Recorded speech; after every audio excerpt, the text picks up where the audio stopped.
আল্লাহ তুমি সব কিচ্ছু জানো, হে আমার প্রভু তুমি আমাকে মাফ করে দাও।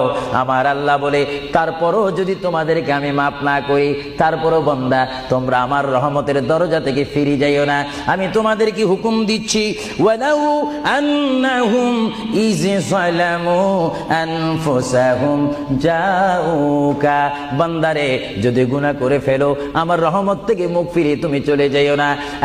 বান্দা আকাশ পরিমাণ যদি গুনাহ করো, আল্লাহ তুমি সব কিচ্ছু জানো, হে আমার প্রভু তুমি আমাকে মাফ করে দাও। আমার আল্লাহ বলে, তারপরও যদি তোমাদেরকে আমি মাফ না করি, তারপরও বান্দা তোমরা আমার রহমতের দরজা থেকে ফিরে যাইও না। আমি তোমাদেরকে হুকুম দিচ্ছি, ওয়ালাউ আন্নাহুম ইয যালামু আনফুসাহুম জাউকা, বান্দারে যদি গুনাহ করে ফেলো আমার রহমত থেকে মুখ ফিরিয়ে তুমি চলে যাইও না। বান্দা আকাশ পরিমাণ যদি গুনাহ করো,